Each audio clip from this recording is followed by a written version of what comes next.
शांति।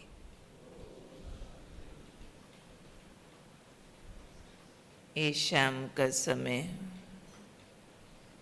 देह से न्यारे होकर उड़ जाने का समय है। आप सभी पिछला 1 घंटा से अच्छी एकाग्रता को बनाए हुए हैं। अच्छा फील हो रहा सभी को?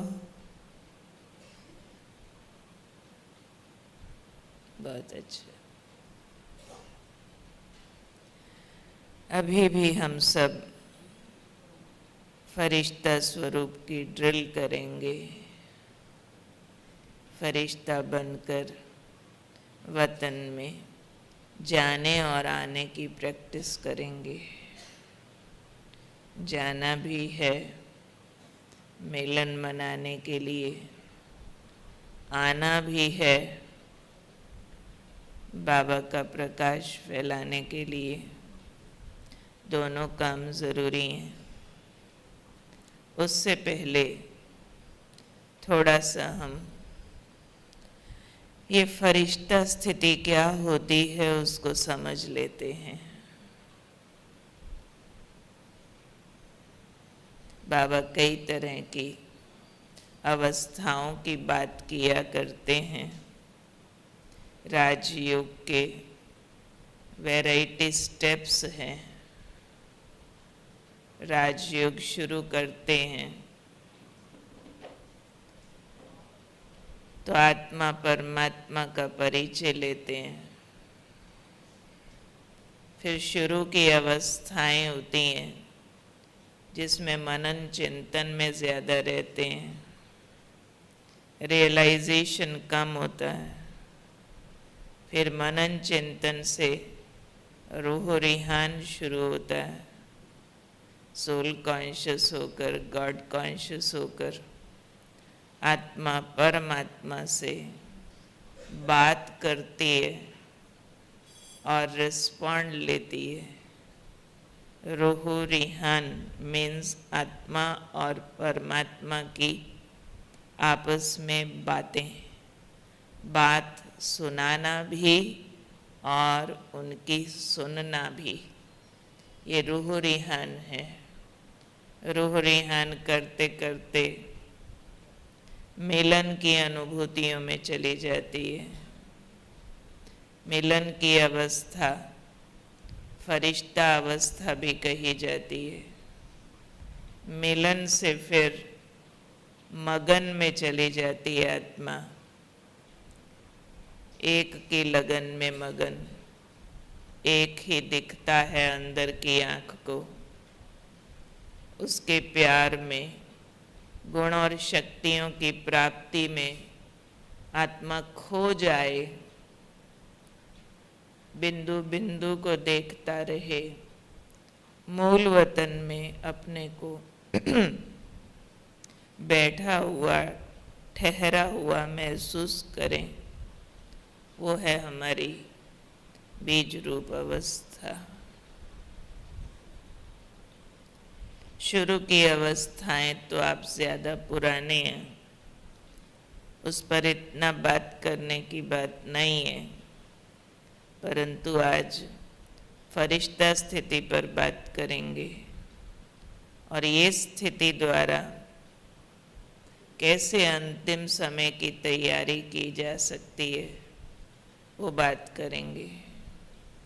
क्योंकि अंत समय कोई अनाउंसमेंट से नहीं आएगा कि इस डेट को अपना टाइम पूरा हो गया और चलना है घर।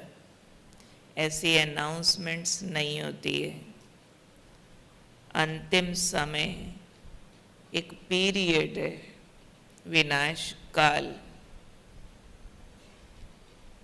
वो कुछ वर्षों का भी हो सकता है, किसी का कुछ दिनों का, कुछ महीनों का। लेकिन संसार विनाश काल में प्रवेश कर चुका है। हमारे पास वो टफ सर्कमस्टांसेस कब आते हैं? Toughest, it depends. हर एक का अपना अपना कर्म का हिसाब किताब है, उस अनुसार आते हैं। जब भी आते हैं अचानक आते हैं, तैयारी का टाइम नहीं मिलता है। इसलिए कहा विनाश कोई अनाउंसमेंट से नहीं होता है, तैयारी का टाइम नहीं मिलता है। तो बाबा ने कहा है बच्चों को तैयार होके बैठना है। तैयार हो जाओ, फिर मेकअप के लिए टाइम बच जाएगा, गैलअप करने के लिए टाइम बच जाएगा। ये नहीं कहना है बाबा के बच्चों को कि वक्त आने पर तैयार हो जाएंगे, अंत तक कर लेंगे, क्योंकि अंत अनाउंस्ड नहीं है। इसलिए ये टाइम गैप का आलस्य अंदर नहीं रख सकते। अभी तैयार होना है मुझे, मैं तैयार हूँ, रेडी हूँ, एवर रेडी। फिर जो भी होगा हम फेस कर सकते हैं। अब रेडी मीन्स क्या? I am ever ready. Ever ready means शरीर से डिटैच, देह से न्यारा, देह के संबंधों से न्यारा, देह के पदार्थों के आकर्षण से न्यारा। जो पिछले संडे की मुरली में बाबा ने कहा, बाप का स्नेह इन 3 बातों से उपराम कर देता है। जिसने ये 3 बातें क्वालिफाई कर ली हैं, वो विनाश काल को पास विद ऑनर क्रॉस करेगा। जितना परसेंटेज में ये 3 बातें बाकी हैं, उतना विनाश काल उसके लिए बहुत बड़ा एग्जाम, प्रॉब्लम, पेन और बहुत कुछ हो सकता है। इसलिए एवर रेडी में मुझे ये जो 3 बातें तैयार करनी है, इस देह से न्यारा हो जाऊं।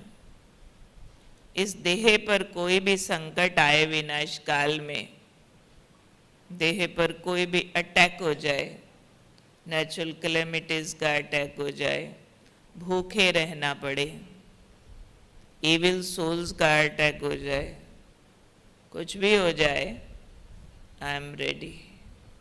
इतना सोल कॉन्शियस है कि शरीर को अगर मरने का भी टाइम आ गया तो बिल्कुल ऐसे लगे बस आराम से निकल गए शरीर से, तड़फना नहीं पड़ा, मन डिटैच है, हाय मरा वाली स्थिति नहीं है, वहाँ घर जा रहे हैं, ये वाली स्थिति है।